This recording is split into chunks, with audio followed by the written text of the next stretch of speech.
Good morning friends, Radhe Radhe. আজকে সকালের video start করলাম আমার ডেইলি রুটিন। প্রথমে আমি ছোটটাকে উঠাবো, মহারানী উল্টন পাল্টন দিয়ে ঘুমাবে, ও উঠতে চায় না সকালে। বড়টা রেডি হচ্ছে স্কুলের জন্য, এ দেখেন উল্টন পাল্টনই ঘুমিয়ে আছে। কোনো রকমে উঠিয়ে বসালাম মার কিনারে, ম্যাগি খাবে, ও ভাত খেতে চায় না সকালে। এখন আমি বড়টার টিফিন রেডি করব, বড়টাকে খাওয়াতে বসালাম, ও নিজে নিজে খায়। ওর ফেভারিট পোলাও চানা দিয়ে টিফিনের জন্য রেডি করলাম ওর টিফিন। এখন আমি ওদেরকে স্কুলের জন্য বিদায় দিয়ে দেব। ওদের পাপা ওদেরকে নিয়ে যাবে স্কুলে যাওয়ার সময় বেরিয়ে ওদেরকে বাই বাই না দিলে ওরা মানে না, তার জন্য বাইরে বেরিয়ে ওদেরকে বাই বাই দিয়ে ভেতরে গিয়ে বাবার খাবার রেডি করলাম। রুটি সবজি আমার রেডি হতে চলেছে, সঙ্গে চা। বাবার ডেইলি রুটিন, রুটি সবজি শেষ। আমার রুটি সবজি এখন বাবাকে দিয়ে দেব।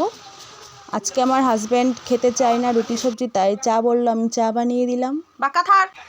বাবা খেতে বসলো। এখন আমি আপনাদেরকে আমাদের গার্ডেন দেখাবো, আমাদের বিষ্ণুপ্রিয়া মণিপুরীর স্পেশাল মশলাগুলা, যেটা দিয়ে আমাদের সম্বাস সব কিছু আর কি করা যায়। নেনাম আমাদের বাগানে বাবা এগুলা খেতি করে, দেখেন কতটা খেতি করেছে নেনামের। এগুলা লাই শাক,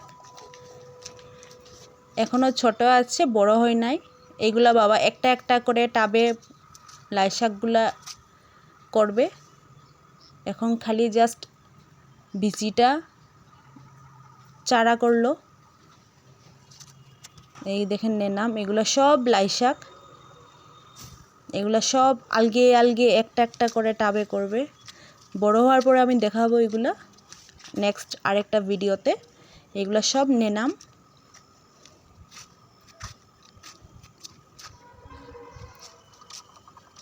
এগুলা গনলেও শেষ হবে না, এটা স্থলবদ্ধ গাছ। এই দেখেন আবার লাই শাকের চারা গাছ হয়েছে মাত্র। এগুলোকে বলে জল্লাং।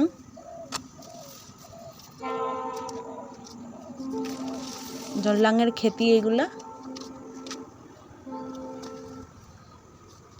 এটা হলো গিয়ে বুটজলকিয়ার গাছ, মানধনিয়া এগুলা। এই যে লঙ্কার গাছ, এগুলো সব বুটজলকিয়ার গাছ। এখনো বাচ্চা হয়ে রয়েছে, বড় হয় নাই গাছ। নেক্সট আরও একটা ভিডিওতে এগুলা বড় হলে আপনাদেরকে দেখাবো। আজকের জন্য এতটুকুই, বাই বাই, টেক কেয়ার।